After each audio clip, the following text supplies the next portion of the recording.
Ya, baik. Assalamualaikum warahmatullahi wabarakatuh. Ya, untuk pertemuan minggu ketiga di mata kuliah Askep Pranikah dan Prakonsepsi. Ya, untuk pertemuan minggu ketiga kita akan membahas tentang pemeriksaan tambahan, ya, yaitu fertilitas dalam screening pranikah. Ya, minggu kemarin kita sudah banyak membahas tentang screening pranikah. Ya, pemeriksaannya apa saja. Untuk minggu ini kita akan membahas tentang pemeriksaan tambahan tentang fertilitasnya, ya, pada screening pranikah. Ya, ini untuk materinya. Ya, untuk pemeriksaan tambahan untuk fertilitasnya terutama pada screening pranikah. Ya, ya, di sini untuk pemeriksaan tambahan untuk fertilitas pada screening pranikah, pemeriksaan tambahan yang dilakukan untuk mengetahui kesuburan, ya. Karena fertilitas kita berbicara tentang kesuburan dari masing-masing calon pengantin, baik wanita maupun laki-laki. Jadi di sini kita akan membicarakan, akan memberitahukan ya tentang pemeriksaan tambahan untuk fertilitas atau untuk kesuburannya. Adapun pemeriksaan tambahan yang diperlukan untuk mengetahui kesuburan dari masing-masing calonnya, atau misalnya di sini misalnya nanti pada saat setelah menikah gitu ya, itu yang pertama ada semen analisis atau pemeriksaan sperma. Nah, di sini analisa semen itu merupakan pemeriksaan laboratorium yang bertujuan untuk mengetahui kualitas mani atau semen seseorang pria. Kemudian melalui analisa semen akan diketahui jumlah dan pergerakan sperma dalam air mani. Dan pemeriksaan ini merupakan langkah awal evaluasi untuk mengetahui apakah seorang pria memiliki masalah kesuburan atau infertilitas tadi, sehingga akan diketahui dari pemeriksaan semen. Ya, kemudian diketahui juga tentang bagaimana kualitas sperma tersebut, ya, itu dengan cara pemeriksaan sperma. Nah, persiapannya di sini apa saja? Secara garis besar untuk pemeriksaannya, ya, itu dia harus menghindari aktivitas seksual atau ejakulasi selama 2-5 hari sebelum pengambilan sampelnya. Ya, itu harus dihindari. Kenapa? Karena kan kalau tidak berhubungan gitu ya, harus tidak melakukan ejakulasi selama 2-5 hari, jelas akan mempengaruhi kualitas spermanya. Ya, sehingga tidak boleh untuk ejakulasi sebelum pemeriksaan. Ya. Dan prosedurnya biasa berarti Anda akan diberikan tabung sampel ya, tabung sampelnya, kemudian diberikan ruangan pribadi untuk pemeriksaannya ya, kemudian untuk dibawa ke laboratorium. Nah, hasilnya dia di sini itu analis air mani umumnya dapat diketahui dalam 1 hari. Nilai normal dapat bervariasi antar laboratorium, tergantung dari laboratoriumnya dan tergantung dari kondisi si pria. Nah, ini ada beberapa yang mempengaruhi hasil analisanya. Itu mengkonsumsi obat-obatan ya, Anda mengkonsumsi kafein, alkohol, Anda menggunakan obat-obatan herbal ya, sampel air mani ada berada pada suhu dingin sebelum diperiksa, dan Anda terkena radiasi beberapa bahan kimia, sampel air mani Anda tidak lengkap, nah itu akan mempengaruhi hasil analisa dari pemeriksaan semen atau sperma tadi. Ya, ini ada gambaran sperma ya, gambaran sperma itu ini encer ya, kurang berkualitas, itu sedikit ya spermanya. Kemudian sperma subur itu aktif, kental, berkualitas. Mungkin di sini Anda belum pernah melihat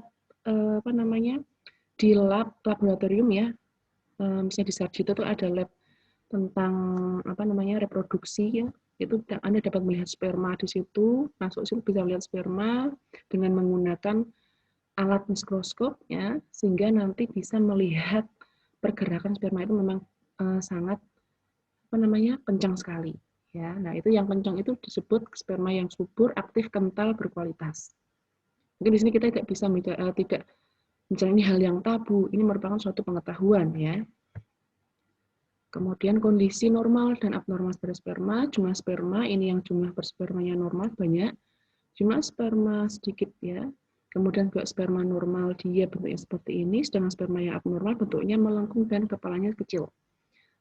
Gerakan sperma, gerakannya normal ya langsung ke atas. Kalau yang tidak normal dia akan membelok. Ya.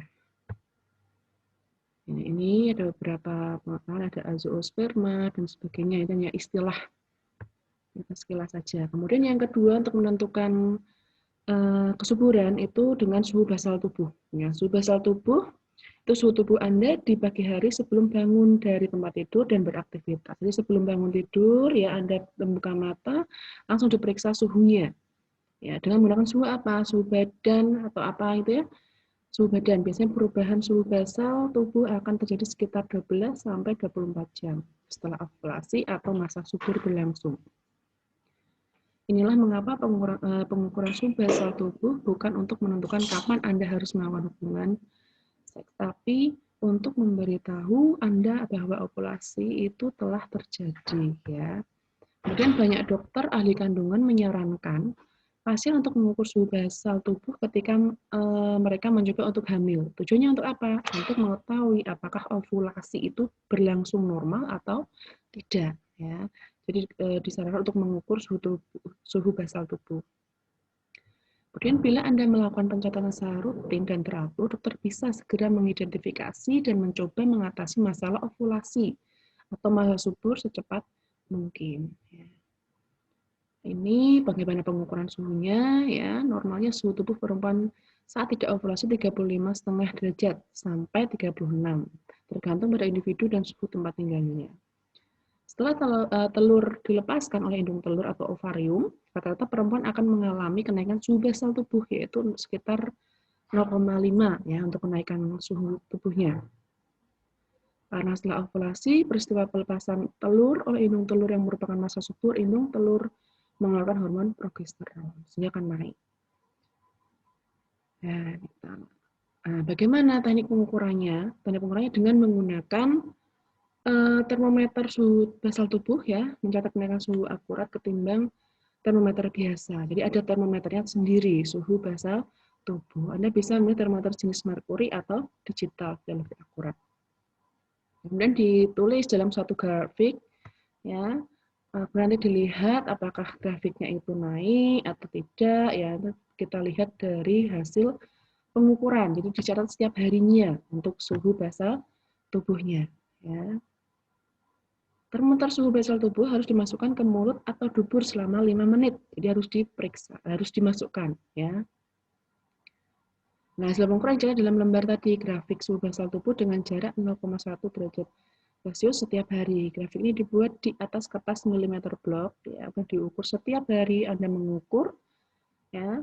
Kemudian setiap orang polanya berbeda-beda. Ada yang mengalami lonjakan, naik, ya. Ada yang mungkin mengalami penurunan secara bertahap. Pola ini kadang bervariasi tergantung dari siklus ke siklusnya. Ya, jadi berbeda-beda. Nah, dari hasilnya tadi bisa dilihat bagaimana kapan puncaknya dari ovulasi. Apa tanda bahwa ovulasi terjadi? Apabila suhu tubuh meningkat lebih tinggi dari suhu yang tercatat selama 6 hari sebelumnya. Jadi sebelum tercatat selama 6 hari sebelumnya, ya suhu tubuhnya meningkat paling tinggi, lah itu berarti puncak atau ovulasi. Suhu tubuh akan tetap berada pada level ini atau mungkin mengalami kenaikan lagi selama 3 hari. Ya, jadi di sini apa suhu tubuh tandanya ovulasi? Suhu tubuh meningkat lebih tinggi daripada suhu yang tercatat selama 6 hari sebelumnya. Jadi 6 hari kemudian sebelum 6 hari itu tadi paling tinggi itu di satu titik itu tadi. Itu berarti sudah mengalami ovulasi. Jika melalui tahap ini bisa dikatakan ovulasi telah terjadi. Ya, ini apa yang mempengaruhi? Yaitu kurang tidur, itu juga dapat mempengaruhi, kemudian bangun di jam berbeda, sakit atau kelelahan, kondisi emosi yang tidak stabil, merokok, konsumsi alkohol, itu dapat mempengaruhi keakuratan pengukuran suhu basal tubuh.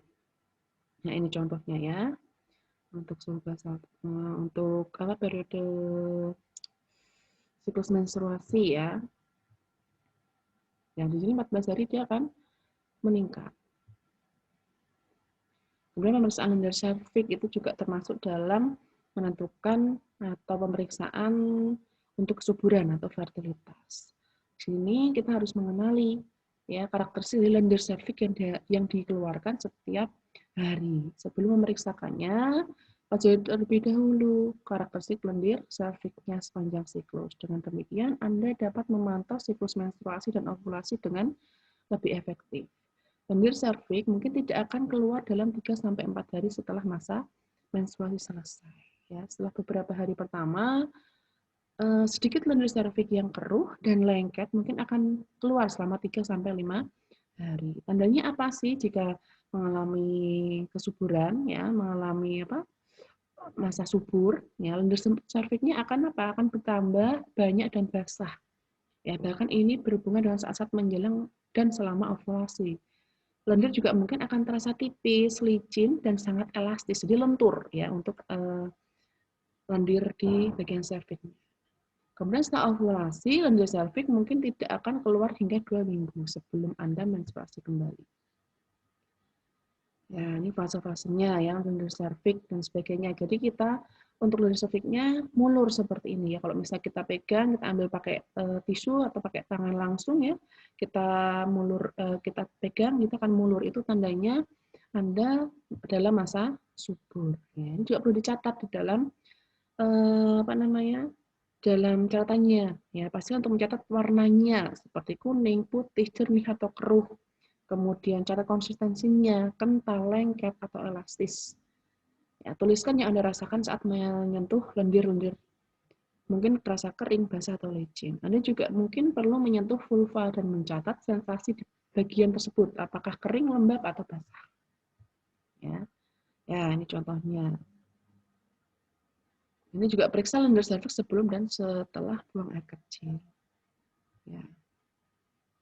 Mungkin di sini perlu diberitahukan kepada calon pasangan suami istri ya untuk menentukan apa, misalnya besok mau program hamil.